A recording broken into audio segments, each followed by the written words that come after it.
Hello everyone, nubkeks here, welcome back to Nub Raids, and today we have some massive news, actually huge news, on a couple of different areas of the game. First of all, in the background, we'll talk about him in just a second. He's not a new fusion, though I do expect to get new fusion new soon. This is actually a new mission champion. Here we go. Folks, we've got some news about the progress missions. We're adding a separate new branch of missions that will become available simultaneously with the missions that unlock Romantu Drake's Blood. With a weird bread thing there, I don't know what that's about, but it's there. Meaning that once you've completed the missions to get Arbiter, you'll be able to go for Romantu and start a new branch at the same time. I think this is a good move, by the way. Like, it takes quite a while to get through the Arbiter missions, and then the Romantu missions also take ages. You know, if you think about new players trying to catch up and get into the game, I think starting this sooner is good. In fact, I'd like to see this more in the future. I think progress missions are great. Long-term goals is super motivating in this game. But I think, yeah, starting them all, have the Arbiter missions be like your introduction, right? So tutorial starting off the game. Once you've done the Arbiter missions, I think every new set of progress missions should open up at that point, and you can just do them all at the same time. Overwhelming, potentially, but I think that's probably the way to go. There will be a total of 180 new progress missions divided into 3 groups of 60, and they will focus on the following features: Live Arena, Cursed City, Hydra, Champion Awakening, Gear Ascension, and so on. Or Gear Ascension, and so on. Of course, just as always, you'll be able to receive various rewards for completing each task. Once you've completed all 180 new missions, you can claim the main reward in the form of a brand new legendary champion, Marius the Gallant. So, where am I? Oh, I'm sorry. I'm running some multi-battles over here. But, like, yeah, I think that's pretty similar to the other progress missions. These are likely to take you quite a while. Yeah, we had we had actually 4 chunks for Arbiter. Then we had 3 chunks of 60 for Romantu, actually 63 at the end. So it should be very similar, really, to doing the Romantu missions. Like I said, I would expect this is going to take you a few months. This is not going to be something you walk in and do. And it's the newer stuff in the game, right? Hydra, Live Arena, Cursed City, Champ Awakening, it's all the new stuff. So you're going to be doing all the new stuff. Honestly, getting into that is pretty late game, right? Like, there's very few players that are going to come out of just getting Arbiter, to be fair, and are going to be able to do a ton of Cursed City, are going to be able to beat higher difficulties of Hydra, are going to be able to beat high difficulties of Sand Devil or Phantom Shogun. Definitely more late game focused, but I guess there's also no harm in unlocking these early. But there we are. Let's check out the champion. First up, Plarium's blurb here. Marius will be a valuable addition to your arena roster while shining bright in battles against Hydra as well. He's a strong AoE, attack on A1, empowered by a rare Enfeeble debuff, weakening the enemy team, and spiced up with some nice buffs on his A3. The immunity to turn meter reduction and decreased speed makes this horse unstoppable, makes him a powerful asset in both PvE and PvP content. Well, let's take a look at his kit. Let's move me out of the way. And here he is, Marius the Gallant. Slightly blocking his name, in fact, entirely almost blocking his name, and that's fine. Visually looks cool. I mean, he's a horse, knight, skinwalker, void legendary defense-based champion. Let's take a look at his kit. Spoiler warning, he's insanely strong, right?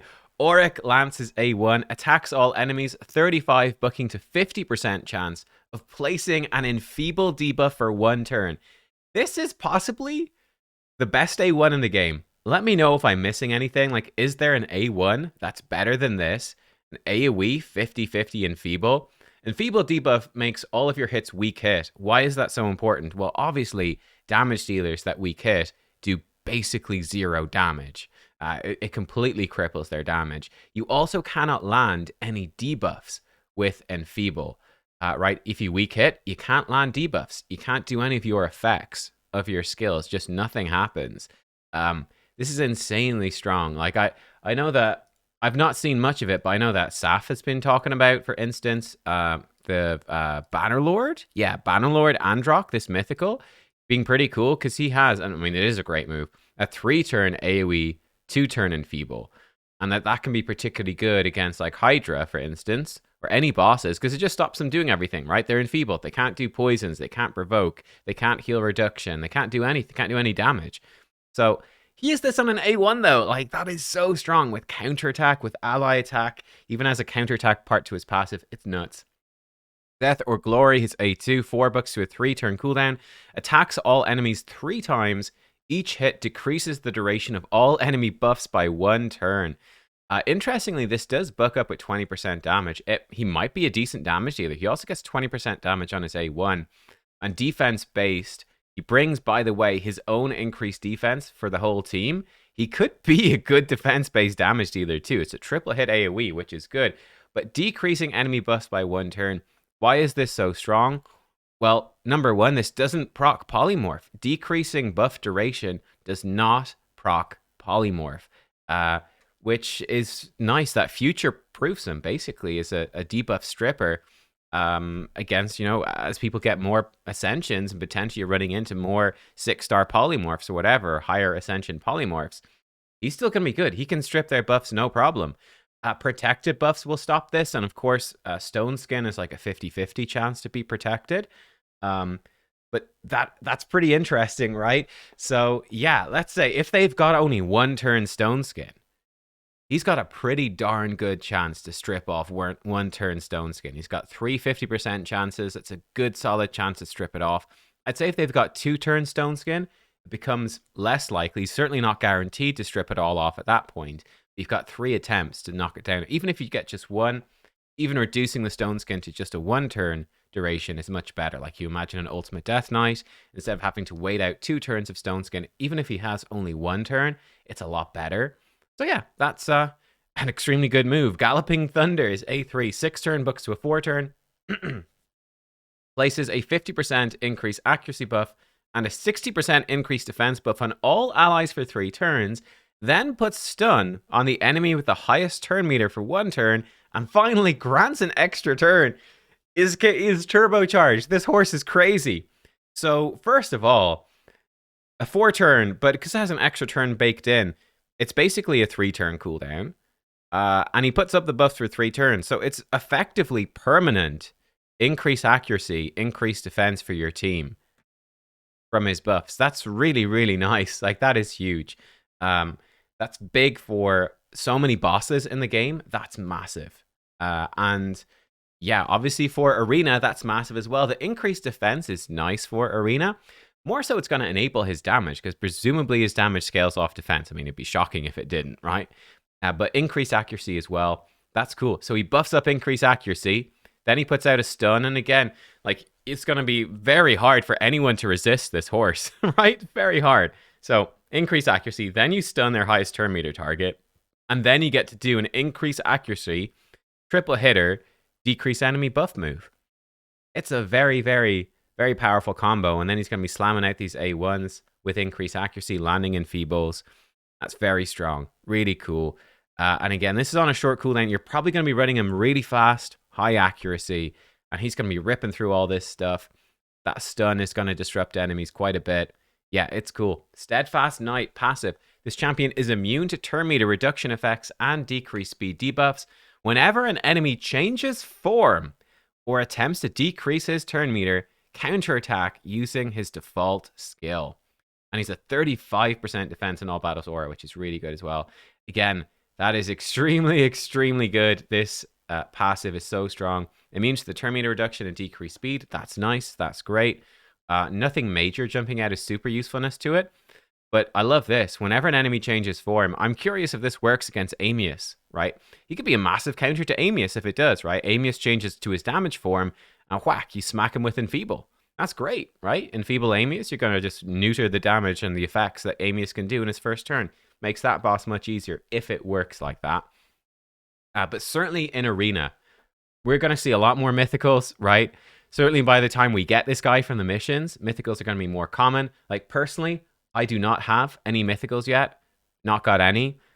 Still haven't managed to fuse Lady Mikage, but hopefully getting there soon. But, people will be getting Mythicals. By the time you get this horse, they will be more common. You will be seeing them. And yeah, you're only going to see more Mythicals moving forwards. He is built-in future-proof, good counter to Mythicals. Whenever they change form, whack, AoE 50-50 chance to Enfeeble. That's brilliant. Sure, if they're mythical and 2-turn Stone Skin, they'll have Enfeeble on, but most of them won't be. And I think that's a very, very nice counter to, let's say, someone who's scary in Arena. Garol, right? Switches form into this attack-based champion, and they do tons of damage, while coming in and being able to smack them and potentially enfeeble them on turn one. Sorry, not turn one, but when they transform is really, really nice. Let's say Lady Mikage, again. Lady Mikage transforms. She wants to come, which everyone's going to have. She transforms. She wants to do an AoE stun and turn meter decrease. Well, first of all, she changes form. Smack. Enfeeble her. You know? And if she's enfeebled, she can't do her AoE stun. It won't work.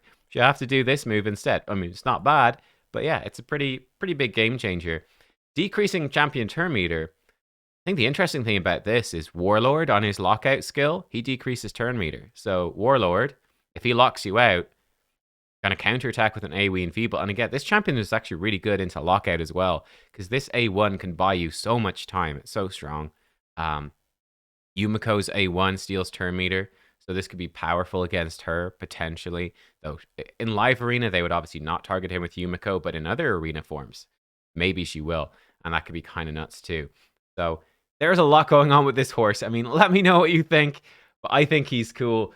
I tell you, this is, I mean, I think the only counter to this guy is Arndulf, really. This is the champion Arndulf has been waiting for. He's ready. He's ready. He's like, come to daddy, Marius. Arndulf is going to be blitzing through those missions as fast as possible. He wants this horse. Who knows? Maybe in 5 years they'll be like, you know, mount options for your champions, and you can put your Arndulf on Marius the Gallant, combine them into one super mounted uber champion, and it'll be great. It's not today, but yeah, there we go. Look, I think he looks absolutely insane. He's super cool. I've got one other thing to show you here. 1 sec. Let me get it up here. Okay, so this is the final thing. It was actually on Facebook. From Raid's official account, the Festival of Creation will soon be upon us. This year, a special guest will join the festivities, a man of great knowledge and even greater charm, whose powers of foresight will take you on a journey through Teleria's past, present, and future. Hashtag Raid 5th anniversary. So this is like a teaser for, let me turn the sound on, for, yeah, I guess the 5th anniversary, which should be in March. There's Androck. And this is the big thing, right? Raid's 5th anniversary. There's the logo. Armand's the Magnificent. Fortune Teller, Bard, Vagabond. Quite intriguing. Quite intriguing. It's probably a new champion. Maybe a login champion. Maybe he's the new fusion for the 5th anniversary. I'm not sure. That's probably what he is. He looks like he's probably a Banner Lord, I would guess. They love Banner Lords.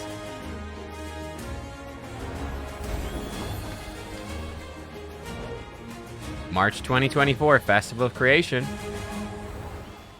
So, I mean, we'll see exactly what this involves. I will say, you know, this champion also looks kind of new.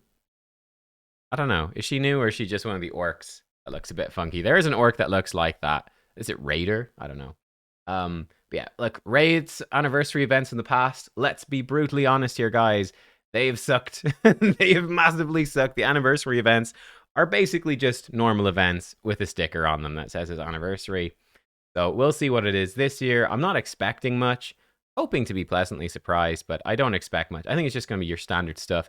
And you know how intensive 2024 has been. That is what I expect, continuing the intensity. Yeah, I'm curious if that guy is the fusion. We'll likely hear soon, but I just thought I'd show you that in case you don't follow them on Facebook. There you go. Big news, new missions, new insane Void Legendary. I think he's going to be as game-changing for people like as Arbiter and Mithrala and Lydia and all those have been. I think he is the next step in that. And yeah, pretty cool stuff. Let me know what you think, and I'll see you all next time. Goodbye.